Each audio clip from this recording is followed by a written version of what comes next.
진백국어 2주차 테스트입니다. 한자성어는 교재에 나와 있는 한자성어 20개 암기해 주시고요. 고전 어휘 같이 보도록 하겠습니다. 자, 첫 번째 어휘는 해다라는 표현인데 고전 시가에서 해다는 생각하다라는 뜻이고요.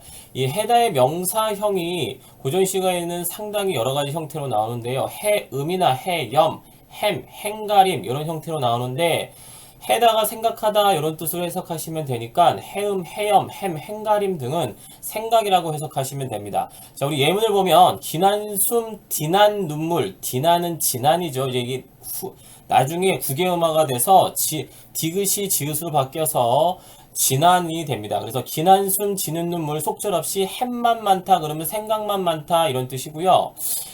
두 번째 예시, 단표누항에 흩은 해음 아니하네 하면 단표누항은 소박한 음식인데 보통 이제 강호한정가에서 자연 속에서 지낼 때 소박한 음식을 먹으면서 지낸다 할 때 사용하는 표현이고요. 단표누항에 소박한 음식에 흩은 해음, 헛된 생각 아니하네 이렇게 이제 독해하시면 되고요. 해음은 그래서 여기서 생각입니다. 전국인 상충곡에서 나오는 표현이죠. 자, 그 다음 단어는 즈문하고 온이 있는데요. 즈문은 숫자 1000이고요. 온은 숫자 100입니다. 고전 시가에서 곧잘, 특히 이제 즈문 같은 경우 이제 곧잘 나오니까 기억을 하셔야 되는데, 예문에 보면 즈문헬 장존하살, 그러면 이제 1000년이겠죠. 1000년.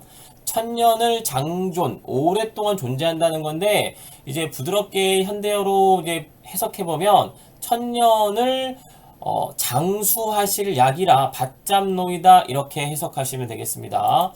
자, 그 다음 어휘는 매인데 이제 우리가 매산 할 때 그 매입니다. 그래서 산이라고 해석하시면 되고 가끔 이게 이제 수라로 해석을 해야 될 때가 있어요. 이제 궁중용어로 쓰이는 거죠. 수라는. 그래서 임금님 드시는 밥을 수라라고 하는데 예문을 살펴보면 매는 길고 길고 물은 멀고 멀고 그러면 매는 산이니까 산은 길고 길고 물은 멀고 멀고 이렇게 해석하시면 되고 자, 윤선대 견해현대요. 이게 유배 와가지고 이제 임금을 생각하고 부모님을 생각하면서 나오는 구절인데 그렇게 되면 이제 산하고 물은 장애물이 되겠죠. 그래서 산이 길게 길게 물이 멀게 멀게 부모님과 내 사이를 막고 있다. 그래서 장애물로 해석하시면 되겠고요. 두 번째 예문에 보면 죽조반 조성매라고 되어 있는데 여기서는 이 정철이 송민국인데 여기서 매는 수라입니다. 수라. 그래서 죽조반은 이제 아침 저녁 자, 죽조반은 아침 먹기 전에 먹는 죽을 죽조반이라고 하고요. 죽조반, 임금님이 드시는 죽조반과 조성매 하면은 아침 저녁 밥은 수라죠, 수라. 예와 같이 세시는가, 예와 같이 드시는가 이런 이제 표현이 되겠습니다. 자, 그 다음 이제 어휘는 굉장히 중요한 어휘예요. 우리가 별표를 쳐야 되는 이제 어휘인데, 고전 시가에서 특히나 이제 강호한정가 같은 데서 많이 나오는 표현이죠. 홍진은 붉은 먼지란 뜻인데, 고전 시가에서 이제 속세를 가리킬 때 많이 사용하는 표현이고요. 비슷한 표현으로 홍진, 십장 홍진, 풍진, 진세. 진자가 쭉 들어가는데 이 진자가 먼지 진자예요. 그래서 홍진, 십장 홍진, 풍진, 진세 전부 다 속세를 나타내는 거고요.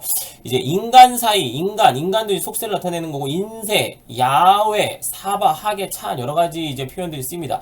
특히 이제 요새는 예전에는 홍진, 십장 홍진 이런 게 많이 쓰였고, 요새는 이제 시험에 야외가 많이 나오는 편이에요. 야외에서 보면 이 야자가 들야자, 들은 자연이니까, 자연 바깥쪽이니까 야외가 속세가 되는 겁니다. 그래서 예문을 보시면, 전국인 상충곡인데 홍진에 묻힌 분내 그러면은 속세에 묻혀있는 분들이요. 인해생에 어떠한고 이런 표현이고요. 여기서 이제 선생님이 참고 표시해서 밑에다 이제 물에라는 걸 적어놨는데 물 외에서 물은 이제 사물들이 있는 세상 현세를 얘기하는 거예요. 현세. 이 세상 속세고요. 그 세상 바깥이기 때문에 물 외에는 자연입니다. 그래서 야외는 속세고 물 외는 자연인데 요새 이제 야외와 물외가 시험에 잘 나옵니다. 예전에는 홍진, 십장 홍진 이런 게 많이 나왔는데 요새는 야외 물외가 잘 나오니까 꼭 기억해 두실 수 있도록 하시고요. 자, 다음 것도 역시나 굉장히 중요하고 잘 나오는 거예요. 자, 우리가 리을세라라는 표현이 많이 나오는데 이게 뭐뭐 할까 두렵다 이런 뜻입니다. 예문이랑 같이 좀 보도록 합시다. 예문에 보면 어기야 증대랄 드디올세라 그랬는데 어기야는 감탄사 같은 거고 증대는 물기가 있어 질퍽질퍽한 데인데 우리가 밤에 길 가다가 물 웅덩이 같은 데 잘못 밟으면 발목이 삐거나 다칠 수가 있겠죠. 그래서 이제 위험한 곳을 의미하는 것이고 드디올세라는 거는 그런 위험한데 물 웅덩이 같은 데를 디딜까 리을세라 뭐뭐 할까 두렵다 디딜까 두렵다 이런 뜻입니다. 이 정읍사라는 것이 밤에 이렇게 이제 남편이 장에 다니면서 장사를 하는 남편을 이제 걱정하는 아내가 쓴 글인데 남편이 장에 다니면서 장사를 하기 위해서 이제 밤길을 갑니다. 밤길을 가는데 이렇게 위험한 곳, 진대를 디딜까 두렵다라고 하는 표현에서 나온 표현이에요. 자, 그 다음에 두 번째 예문은 잡사와 두어리만한 선함은 아니올세라 그랬는데 이건 고려가요 가실인데 이별하는 상황에서 잡사와 붙잡아 두면 두어리 만하나 붙잡아 두고 싶지만 이런 뜻입니다. 근데 만약에 내가 떠나는 님을 붙잡아 두면 선하면 서운하면 아니올세라 아니올까 두렵다라는 겁니다. 떠나는 님을 너무 내가 붙잡으면 님이 마음 상해서 다시는 안 올까 두려워서 붙잡지 못하고 떠나 보낸다 그런 뜻이에요. 자, 다음 어휘는 손대 이런 표현인데 뭐뭐에게 이렇게 해석하시면 됩니다. 그래서 예문을 바로 보면 위 손대 타 나간대. 그러면 누구에게 타 낙간대. 양재조차 같아 산다. 양재는 이제 모습입니다. 모습조차 같은가 이런 표현이고요. 이제 형제가 같은 부모님한테 타고 나서 그 모습조차 같더라 이런 것들을 이제 얘기하기 위해서 언급하는 이제 표현이라고 볼 수가 있겠고요. 여기서 한 가지 더 참고할 건 뭐냐 하면 이게 이제 문장이 다로 끝났단 말입니다. 다로 끝났는데 이게 고전 중세국어에서 다가 2인칭 주어일 때 다가 사용이 되면 이게 의문형 종결함입니다. 그러니까 이게 현대역을 해보면 누구 손에 타 낫기에 모습조차 같은 것인가 이렇게 해석하시면 됩니다.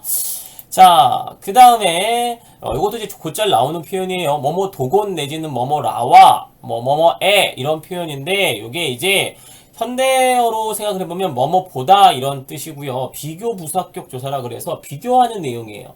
예문을 놓고 보면 누구서 삼공도곤 났다 하더니 누구서 누가 있어서 삼공은 좌의정, 우의정, 영의정 이런 삼정승을 가리키는 건데 꼭 그 삼정승을 가리킨다기보다는 높은 관직을 의미하는 거예요. 그래서 누가 있어서 높은 관직보다도 낫다고 하더니 만승이 이만하랴 그랬어요. 누군가가 있어서 높은 관직보다 이것이 더 낫다고 했는데 만승도 이만하지 못하다. 만승은 만대의 수레라는 뜻인데 한 번에 만대의 수레가 움직일 정도면 황제의 권위를 나타내는 거예요. 그래서 이거는 황제의 지위도 이만은 못하다라는 얘기를 하기 위해서 서리법 써서 이만하랴라고 표현한 거고 여기서 이것은 뭐냐 하면 자연입니다. 그래서 윤선도가 만응해서 누가 있어서 삼공보다도 낫다고 했습니다. 자연이. 근데 윤선도인 내가 생각하기에는 황제보다도 이게 더 낫다. 그래서 이만하랴 라고 표현을 한 거고요.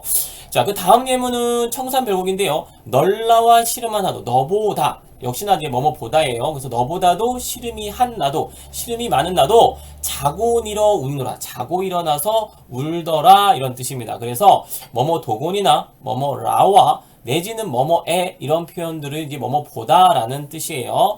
자, 다음 시어를 보면 우희라는 표현이 나왔는데 이게 시간 뒤에 우희가 나오면 뭐뭐 전에 이런 뜻이고요. 공간 다음에 우희가 나오면 뭐뭐 위에 이런 뜻이에요. 예문을 봅시다. 첫 번째 예문. 천세 우에 그러면은 천세에서 세가 세대예요. 세대. 그러니까는 이제 아버지하고 나는 한 세대 차이가 나죠. 그럼 천세면 아버지 이게 천 번 넘어가는 거예요. 굉장히 오랜 시간이죠. 그래서 천세우해라는 건 그렇게 오랜 시간 전에 미리 정하산 한수부계 그랬는데 용비어천가네요. 이게 뭐냐 하면 아주 오래 전에 이미 이 한양에 조선이라는 나라를 세울 것이 정해져 있었다 이런 뜻으로 이제 사용하는 표현이고요. 천세 우회면 천세 전에 이런 뜻입니다. 근데 이제 공간 다음에 우회 뭐뭐 위에 이런 건데 예문을 보시면 중문나서 대문나가 지방 우회 치다라 한장 중간에 옛날 집들은 이제 보면 큰 집들, 양반들의 집들을 보면 중간 대문이 있고 바깥에 이제 큰 대문이 있단 말이죠. 그래서 중간 대문 나서서 중문 나서서 대문 나가 그 대문을 나가서 지방은 이제 문지방 위에 치달아 앉아 있다. 문지방 위에 앉아 있는 거예요. 이제 그런 모습을 갖다가 이제 묘사하기 위해서 사용한 표현인데 공간적인 이미지가 나왔기 때문에 거기에 이제 위에는 뭐뭐 위에 이런 뜻이 되겠고요. 다음 어휘를 보면 다희라는 표현, 뭐 다희 이런 표현들이 쓰이는데 뭐뭐의, 뭐뭐 쪽, 뭐뭐답게 뭐 이런 표현인데요. 이제 예문을 봅시다. 송순의 외낭정가인데요. 무등산 한 활기 매희 동다리로 뻗어 있어 이런 뜻인데 무등산이라는 건 산 이름입니다. 산 이름. 무등산 한 활기, 한 줄기가 매희, 산이 동다리로, 동쪽으로 뻗어 있어 이런 뜻입니다. 그래서 이런 이제 표현도 있고요. 자, 다음 표현을 보시면 대인데 이거 이제 굉장히 자주 나오죠. 고전 시가에서 장소를 가리키는 표현이에요. 그래서 아까 이제 나왔던 표현인데 진대랄 드대울세라 그랬어요. 진대가 진대, 진곳, 질퍽질퍽한 곳. 그래서 장소를 나타내는 표현이다 라고 이제 보시면 되겠습니다. 자, 여기까지 해서 이제 우리가 어휘를 쭉 봤고요. 2회 어휘를 봤고요. 표현 방법을 좀 보도록 하겠습니다. 자, 이번 시간에 이제 할 거 표현 방법 의인법. 첫 번째 의인법인데 의인법은 잘 알고 있는 표현이죠. 사람이 아닌 것에 인격을 부여해서 사람처럼 표현하는 표현 방법이고요. 예문을 보면 조국을 언제 떠났노? 파초의 꿈은 가련하다 그랬는데 파초라는 게 이 열대지방에서 자라는 이파리가 굉장히 큰 그 나뭇잎입니다. 여러분들이 정글의 법칙 이런 TV 프로그램 있었죠. 정글의 법칙에 보면 이렇게 김병만 씨가 집을 지을 때 보면 굉장히 그 이파리가 큰 그 나뭇잎을 갖다가 이제 그 나무 위에다 이렇게 얹어가지고 집을 짓는 걸 볼 수 있는데 그런 게 파초예요. 파초. 그런 이파리 갖고 있는 것이 이제 파초인데 이제 열대지방의 그 나무죠. 나무인데 파초의 꿈 했는데 이제 식물이 꿈을 갖고 있을 리는 없겠죠. 그러니까 의인법이 쓰였다라고 이제 볼 수 있겠고요. 그 다음에 이제 이육사의 광야인데요. 모든 산맥들이 바다를 연모해 해가지고 이제 나와 있는데 연모라는 게 누구를 이렇게 사모하고 사랑하고 뭐 이렇게 마음에 두고 이런 게 연모라고 볼 수가 있겠는데 산맥들이 바다를 연모했다라고 표현했기 때문에 산맥을 사람처럼 표현을 한 거죠. 그래서 이제 의인법인데 고등학교에 올라오면 의인법이라는 표현보다는 대상에 인격을 부여했다. 그 대상이 이제 자연물이면 자연물의 인격을 부여했다. 이런 식으로 이제 풀어서 설명을 하고요. 해서 의인법이라는 단어를 직접적으로 사용하는 경우는 잘 없습니다. 내신은 좀 의인법이라는 표현을 직접적으로 사용하는 편인데 수능 모의고사 같은 경우에는 주로 이제 풀어서 표현하는 편이죠. 그래서 의인법에 대해서 여러분들이 이제 아셔야 되고 의인법을 구분하는 게 의인법이요. 사람이 아닌 것에 사람을 가리키는 표현들 그러니까 이제 인칭대명사를 썼거나 사람이 아닌데 너나 그나 뭐 이런 표현을 썼을 때도 의인법이라고 할 수 있겠고요. 그 다음에 이제 사람이 아닌데도 불구하고 사람을 지칭하는 표현, 뭐 바위를 보고 나의 벗이라고 한다든지, 나의 스승이라고 한다든지, 이렇게 사람을 가리키는 표현들을 썼으면 그것도 의인법이에요.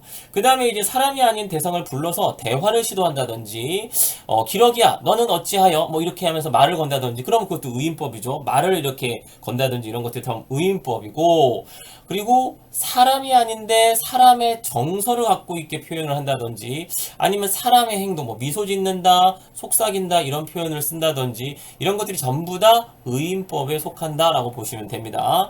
그리고 이제 그 다음으로 이제 우리가 봐야 될 게 뭐냐 하면 의인법하고 되게 상당히 비슷한데 의인법이 아닌 거 이건 뭐냐 하면 생명을 갖고 있지 않은 사물에 생명이 있는 것처럼 생명을 부여해가지고 이제 표현하는 건데 의인법하고 구분해야 돼요. 왜냐면 얘는 생명이 있는 것처럼 표현했지만 인격은 사람은 아닌 거죠. 그래서 잘 구분해야 되는데 예문 한번 봅시다. 애수는 백로처럼 날개를 편다 그랬는데 애수가 날개를 쫙 핍니다. 그러면 활류법인 거예요. 그 다음에 두 번째 예문 꼬리를 감추며 달리는 기차 기차가 이제 꼬리를 가지고 있는데 그 꼬리를 감추고 그럴 리 없겠죠. 이런 것들이 활류법이고요. 저녁회를 집어삼킨 바다가 뭔가 이렇게 확 삼키는 동물이 뭔가를 삼키는 그런 표현 같죠. 목마른 돼지가 목마를 리 없겠죠. 이런 것들이 전부 다 활류법이라고 할 수 있겠고 그러나 날개를 가지고 있다 꼬리를 감춘다 집어삼켰다 목이 마르다 이런 것들이 인격이 부여되어 있다고 볼 수는 없겠죠. 그래서 이런 것들은 활류법입니다. 활류법. 자, 그 다음에 이제 풍류법이라는 게 있는데 이건 뭐냐면 속담이나 격언 등을 가지고 와서 지금 현재의 상황을 속담 격언에 이제 비유하는 거죠. 그래서 속담 격언에서 이제 표현한 것들이 이게 보조관념이고요. 현재 발생한 상황이 이게 원관념인 거예요. 지금 우리가 앞에서부터 쭉 지금 보고 있는 오늘 수업하고 있는 의인법이니 활류법이니 풍류법이니 뭐 이제 그리고 그 전 시간에 우리가 공부를 했던 직유법이니 은유법이니 뭐 이런 것들이 전부 다 비유법에 속하기 때문에 원관념과 보조관념들을 가지고 있다는 거죠. 예문을 보면 개구리 올챙이죠 생각 못한다더니 그가 바로 그런 격이다 라는 표현이 나왔는데 속담을 인용했죠. 그래서 풍류법입니다. 풍류법이고요. 개구리 올챙이죠 생각 못한다 라는 이 속담이 보조관념인 거고 그가 한 그런 행동 그가 어떤 행동을 했겠죠? 그 행동이 원관념인 겁니다. 자, 그래서 이런 게 이제 풍류법이고 자, 그 다음에 중의법이 나오는데 굉장히 중요한 표현 방법이죠. 이제 오늘 한 것 중에 의인법, 활류법, 중의법 이런 것들이 굉장히 중요합니다. 중의법은 하나의 시에서 하나의 어떤 표현이 두 가지의 의미를 중의적으로 가질 때, 이제 중첩돼서 의미가 중첩됐다 그래가지고 이제 중의법이다라고 할 수가 있겠는데 두 개 이상의 뜻을 가지고 있으면 중의법인데 예문으로 봅시다. 자, 청산리 벽계수의 수의감을 자랑마라. 이게 황진이가 쓴 시조인데요. 여기서 벽계수라는 것이 그 당시에 벽계수라는 인물이 있었습니다. 황실의 그 인물이었는데 그 벽계수를 가리키는 표현이기도 하고 벽계수가 그냥 그대로 해석하면은 이게 푸른 시냇물이에요. 그래서 청산리 벽계수야 푸른 시냇물아 수의감을 쉽게 가는 거 자랑 말아라. 그래서 푸른 시냇물을 의미하기도 하고 실제 이제 인물 벽계수를 의미하기도 하고 하기 때문에 중의법입니다. 자, 두 번째 예문을 봅시다. 중의법 하면 무조건 나오는 시조라고 이제 보시면 되겠는데 성산문 우리가 이 사육신인 성산문 단종 때문에 단종을 지지하다가 결국에 이제 수양대군한테 죽었던 성산문이 쓴 시조죠. 그 성산문이 수양산 바라보며 이제를 하나노라 했는데 이제가 백의와 숙제입니다. 이 수양산은 이제가 임금에 대한 충을 위해서 굶어 죽었던 산이 이제 수양산이고요. 수양산. 그래서 수양산을 바라보며 이제를 하나다 그랬을 때 이 이제는 백의와 숙제를 가리키는 표현입니다. 그래서 이 수양산이 중국에 있는 백의와 숙제가 고사리를 캐먹으면서 굶어 죽은 수양산을 의미하기도 하고요. 성산문이기 때문에 이 수양산이 수양대군을 의미하기도 하겠죠. 그래서 이 두 가지 의미를 갖기 때문에 중의법이다라고 말할 수 있겠고요. 자, 그 다음에 이제 의성법과 의태법이 있는데, 의성법은 말 그대로 의성어를 표현한 게 의성법이고요. 의태법은 의태어를 표현한 겁니다. 그러니까 의성법은 소리를 흉내낸 말이고, 의태법은 어떤 모양이나 행동이나 뭐 모습 이런 것들을 흉내낸 말이라고 할 수가 있겠죠. 그래서 이것도 이제 표현법의 일종으로 우리가 집어넣어서 이제 문제에서는 보통 그냥 뭐 의성어, 의태어를 사용했다 이렇게 나올 수도 있고요. 의성법, 의태법이라는 말을 잘 쓰지는 않습니다. 근데 이제 엄연히 존재하는 표현 방법이기 때문에 우리가 언급하는 표현 방법이기 때문에 여러분들이 좀 알아두시면 좋을 것 같고요. 그리고 이제 고등학교에서는 의성어나 의태어보다는 음성상징어라는 표현을 더 많이 씁니다. 그래서 여러분들이 의성어와 의태어 합쳐서 음성상징어라고 생각을 하시면 돼요. 원래 음성상징어라는 건 뭐냐면 소리가 갖고 있는 특성에 의해서 그 단어의 어떤 느낌을 달리할 수 있는 말들을 음성상징어라고 합니다. 그래서 예를 들어서 깡총깡총과 껑충껑충은 양성모음이냐 음성모음이냐에 따라서 소리의 어떤 특성이 달라지겠죠. 그 다음에 뭐 강감하다, 깜깜하다, 캄캄하다 뭐 이런 표현들도 마찬가지인데 우리가 이제 이 그 소리의 특성에 따라서 단어의 어떤 느낌이 달라지는 거 그게 음성상징어인데 결과적으로 봤더니 의성어, 의태어들이 그렇거든요. 그래서 이제 여러분들은 그냥 이제 시험에서는 거의 이제 고등학교에는 의성어와 의태어가 음성상징어다 이렇게 되어 있어요. 그래서 그냥 의성어, 의태어가 음성상징어 이렇게 이제 알고 계시면 되겠고요. 자, 그 다음에 마지막으로 고전시가들을 좀 보도록 하겠습니다. 고전시가. 첫 번째 시가는, 자, 이존호가 쓴 시인데요. 자, 봅시다. 구름이 무심탄 말이 아마도 허랑하다. 구름이 무심하다. 특별히 어떤 마음을 갖고 있지 않고, 무슨 뜻을 갖고 있지 않는 것이 아마도 허랑하다. 헛되다. 이러면 거짓말이다. 허무맹랑한 말이다. 이 뜻입니다. 중천에 떠 있어. 저 하늘에 떠 있어. 자, 떠 보니까 시옷디귿 어거든요.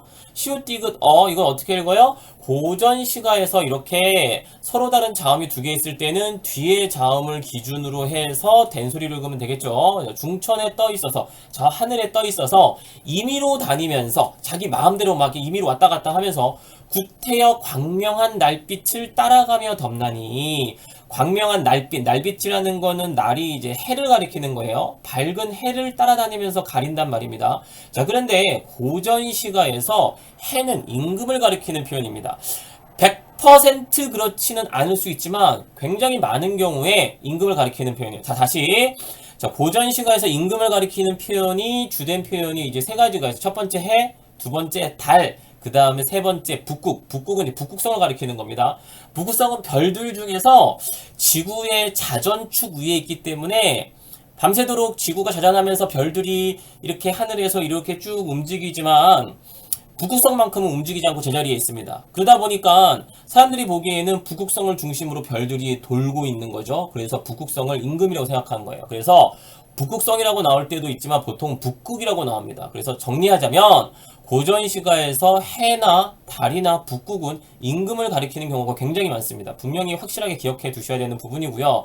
그러면은 광명한 날빛은 임금의 빛일 텐데 구름이 하늘로 돌아다니면서 그 임금의 빛을 가린다는 뜻이 되겠죠. 그래서 구름은 간신을 상징하는 것이고 광명한 날빛은 임금의 어떤 선정, 임금의 은혜, 임금의 은혜가 백성들에게 비춰야 되겠죠. 그런 것들을 이제 의미한다. 내지는 임금의 총명, 이런 것들을 의미한다라고 보시면 되겠습니다. 그래서 결국에 이 시는 간신을 비판하는 시라고 볼 수 있겠고, 당시에 이존호가 이 시를 썼을 때 고려 시대에 간신 신돈의 횡포가 굉장히 이제 극에 달해서 이존호가 간신 신돈의 횡포를 풍자하기 위해서 쓴 시라고 보시면 됩니다. 그래서 굉장히 잘 나오는 시니까 분명히 이제 기억을 하셔야 되겠고요. 다음 작품 보도록 하겠습니다. 이제 이색이 쓴 작품인데, 이색은 고려 말의 고려의 충신이라고 볼 수가 있겠죠. 고려의 충신이다 볼 수 있겠는데, 그렇기 때문에 이제 이성계가 이성계는 이성계 나름대로 고려가 너무 부패하여서 새로 나라를 세우지 않으면 이 부패한 고려를 개혁할 수 없다라고 해서 조선을 세운 거고, 그때 이제 이색은 고려의 충신으로 끝까지 이제 이성계한테 반대했던 그러한 유학자의 수장이라고 이제 볼 수 있는 사람인데, 이 사람이 이제 그 고려의 그런 어떤 상황을 갖다가 실었다고 볼 수 있겠죠. 자, 봅시다. 백설이 잦아진 고래 구름이 머흐레라 그랬습니다. 자, 백설이 잦아지니 논란이 많아요. 국어 선생님들 사이에서도 잦아진다라는 게 점점 잦아들었다, 줄어들었다라고 이제 표현을 하기도 하고요. 잦다라는 게 이렇게 자주, 굉장히 많다, 이런 뜻으로 해석할 수도 있겠죠. 그래서 백설이 많아진 고래. 근데 이게 어느 쪽으로 해석하느냐에 따라서 굉장히 다르게 반대로 해석이 됩니다. 일단은 이게 이색 입장에서는 이성계를 비판하기 위해서 썼다라고 볼 수 있겠는데, 일단 골짜기에 구름이 머으래라 그럼 구름은 지금 이성계 일파를 의미하는 거예요. 그래서 이색의 입장에서는 어떤 간신이나 아니면 이제 새로운 왕조를 세우려는 새로운 무리들을 가리키는 것이겠고, 반가운 매화는 눈 속에서 꽃을 피우는 나무가 매화죠. 그래서 이제 보통 지조와 절개, 충신의 상징이고요. 매화는 봄에 피는 꽃입니다. 이게 이제 봄인데 아주 이른 봄에 아직 눈이 덜 녹았을 때, 잔설이 남아있을 때 눈 속에서 피기 때문에 지조가 절개고요. 그래서 매화는 고전 시가에서 거의 90%, 95% 봄이라는 계절감과 관련이 있고, 보통 눈이랑 같이 나오고요. 가끔 정말 드물게 선생님이 이렇게 수업하다가 겨울로 설정돼서 매화가 나온 적이 있었어요. 근데 거의 없다고 보시고 봄이라고 보시면 되는데, 여기서는 이제 계절이 중요한 작품은 아닙니다. 여러분들이 참고하시라고 얘기를 한 거고, 근데 매화가 지조와 절개를 의미한다, 충을 의미한다, 이거는 거의 100% 모든 시에서 동일해요.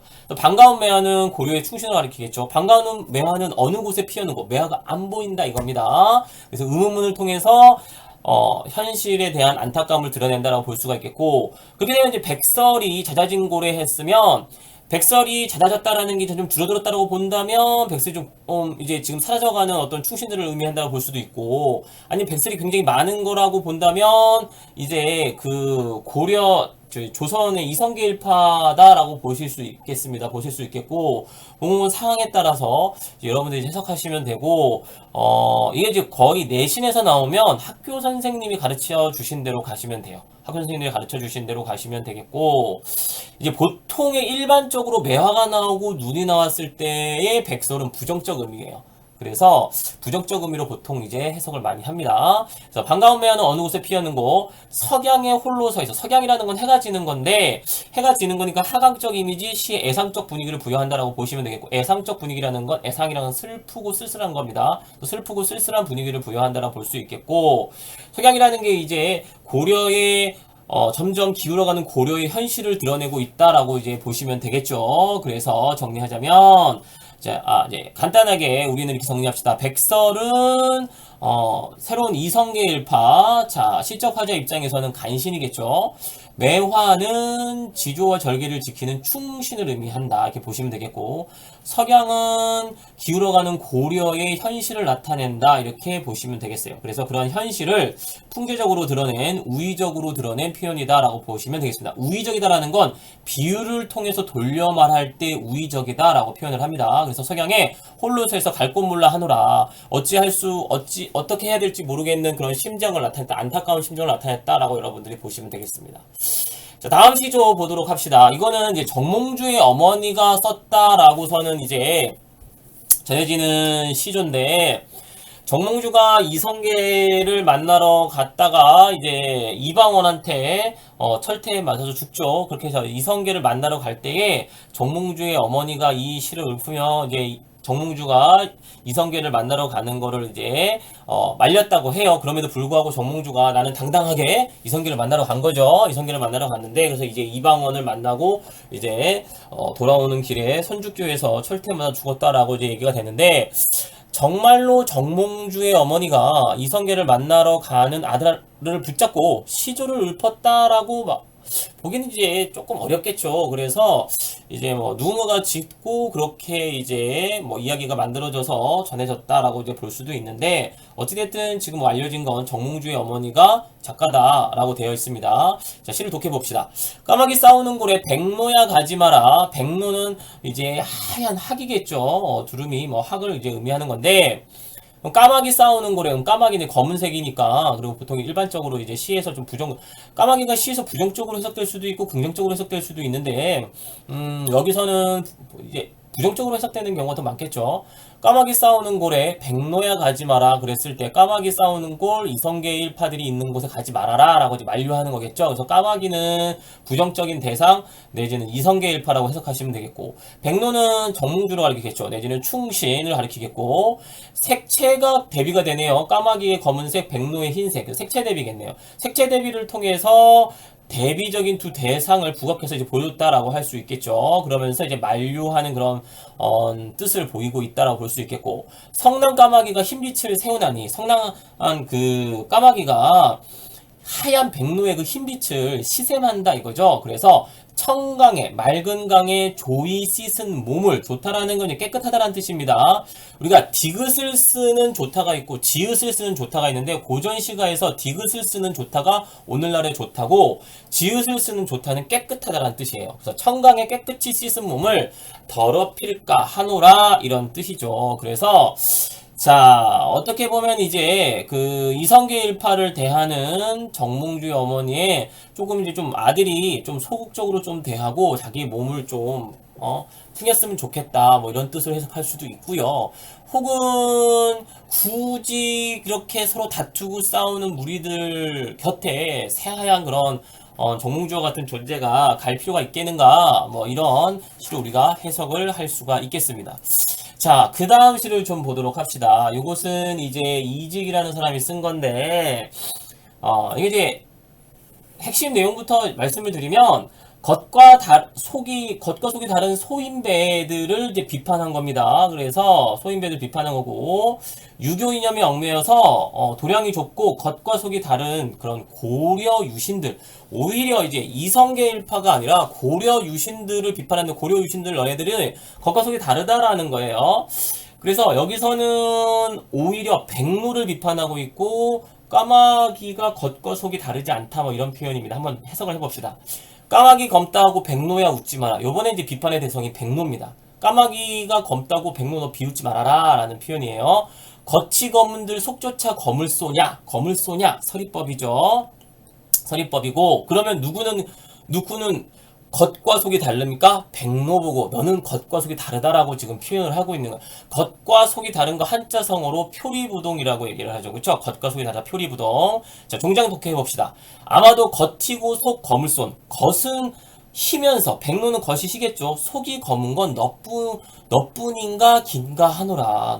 너밖에 없을 것 같다 이거죠. 그쵸? 자, 우리가 이제 고려 유신들이 충신이랍시고 이성계가 조선을 세우는 걸 반대하면서 자신들이 충신이라고 막 했는데, 사실은 이 고려의 신하들이 반대한 게 정말로 충신이라서 그랬는가에 대한 이제 의문을 제기를 한 겁니다. 왜냐하면 이성계가 조선을 세운 건 고려가 너무나 부패하고 이렇게 도저히 나라를 새로 세우지 않고는 지금 현재 시스템으로는 백성들을 위한 나라를 만들 수가 없다라고 봤기 때문에 이제 조선을 다시 세웠다라고 볼 수가 있겠는데, 그때 그 부패한 고려의 이권을 다 가지고 있던 것들이 고려의 그런 어떤 신하들이나 호족들이나 이런 사람들이었겠죠. 그러니까 그들이 조선을 세우는 걸 반대한 건 사실은 충 때문이 아니라 자신들의 이익 때문이다라는 그런 생각에서 이런 비판을 했다라고 볼 수 있겠죠. 그래서 오히려 너네들이 겉과 속이 다르다라는 비판이라고 우리가 해석할 수가 있겠고요. 자, 다음 시조를 한번 봅시다. 다음 시조. 자, 이건 또 이제 고려가 망하는 것에 대해서 이제 안타까워하는 원천석이라는 작가가 쓴 시입니다. 굉장히 유명한 시고요. 여러분들이 이제 내신 대비를 할 때 내신 시험에서 보면 시험 범위가 아닌 게 선택지에서 이제 시조들이 막 계속 나올 텐데, 그때 굉장히 자주 나오는 시조예요. 그러니까 반드시 기억해야 되는 시조입니다. 한번 봅시다.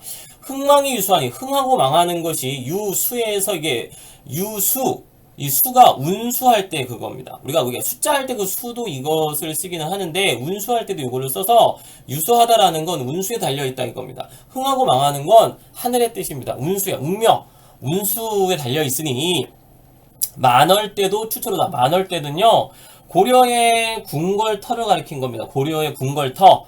고려의 궁궐터가 추초, 가을풀이로다라는 건 궁궐이 터만 남아서 거기에 가을풀만 무서운, 하필이면 가을풀, 뭔가 이렇게 쇠락해가는 모습이죠. 그것만 있다라는 건데, 이렇게 망해버린 고려 왕조의 현실을 나타내는 겁니다. 그래서 500년 왕업이라는 건 고려 왕조가 500년이에요. 신라가 1000년이고 고려 왕조 500년이고 조선이 500년입니다. 그래서 500년 왕업이라는 건 고려 왕조 500년을 가리키는 건데, 그 고려 왕조 500년이 목적에 붙였으니, 목적에서 이 적자 한자를 잘 봐주세요. 이게 필이 적자인데 목적이라는 건 목동의 필입니다. 그럼 목동의 필이에 붙어 있다는 건 목동이 부는 피리 소리에 고려의 흔적이 남아있다. 무슨 얘기냐면, 그렇게 대단하던 고려가 사라지고 이제 남은 거라곤 만월때의 추초밖에 없고, 그 다음에 목동이 피리를 부는데 그 피리 소리가 고려 때 노래라는 얘기죠. 그 정도밖에 흔적이 안 남아있습니다. 안 남아있어. 그러니까 이제 되게 무상감이 드는 거죠. 무상감이라는 게 이게 덧없는 그런 감정입니다. 우리가 인생무상 이런 표현 쓰죠. 그래서 무상감이 드러나는 표현이다라고 볼 수가 있겠고요. 석양에 지나는 갱이, 당연히 석양이라는 거 아까 얘기했던 것처럼 저녁에 해 떨어지는 상황이니까 하강적 이미지, 애상적 정서를 불러일으키고요. 석양은 기울어가는 고려 왕조의 현실을 나타냈다라고 이제 볼 수가 있겠고요. 석양에 지나는 객이 지나가는 이제 어떤 사람이 눈물겨워하노라. 그래서 어떤 사람이 지나가는데 눈물겨워하고 있는 겁니다. 혹은 이 객이 시적 화자 자신이라고 볼 수도 있어요. 자기 자신을 객이라고, 자기 자신이 아니라 어떤 다른 객이라고 표현했다고 볼 수도 있는데, 만약에 이게 화자 자신이라고 한다면 내가 눈물겨워한다라고 표현하지 않고 객이 눈물겨워한다라고 표현했기 때문에 화자 자신을 객관화해서 표현했다 이렇게 선택지에서 언급할 수도 있습니다. 그래서 어쨌든 정리하자면 기울어가는 망하는 그런 고려의 현실에 대해서 안타까워하고 있다라고 이제 볼 수가 있겠고요. 그래서 이 석양이 정말 석양이다 혹은 고려를 나타낸다 라고 본다면 중의법이라고 볼 수도 있습니다. 중의법이라고 볼 수도 있겠고 전체적으로 무상감이 드러나는 안타까움과 뭐 이런 것들이 드러나는 작품이라고 볼 수가 있겠고요. 나라가 망해가지고 지금 한탄하는 건데 나라가 망해서 한탄하는 그런 것과 관련된 한자성어로 우리가 맥수지탄이라는 표현이 있는데 반드시 기억하시고요. 맥수지탄에서 맥은 보리맥자입니다. 수는 빼어난 숫자인데 보리가 잘 자란다는 거예요. 그래서 지탄, 그래서 한탄한다는 얘기입니다. 한탄한다. 왜? 이게 이제 어떤 내용이냐면 나라가 망했는데 그래서 나라가 다 망해가지고 부서진 이제 궁궐을 보면서 내지는 성터를 보면서 그 옆을 봤더니 옆에서 보리가 자라고 있는데 보리는 너무 잘 자라. 그러니까 나라가 망한 거와 전혀 상관없이 보리 너무 잘 자라는 걸 보면서 아 나라는 망했는데 보리는 참 잘도 자라는구나 하면서 한탄을 한단 말이죠. 그래서 나라가 망했을 때 한탄하는 걸 우리가 맥수지탄이라고 표현을 합니다. 그래서 여러분들이 맥수지탄까지 반드시 좀 기억하도록 하시고요. 오늘 2회차 어휘 테스트와 관련된 내용 학습은 여기까지 하도록 하겠습니다.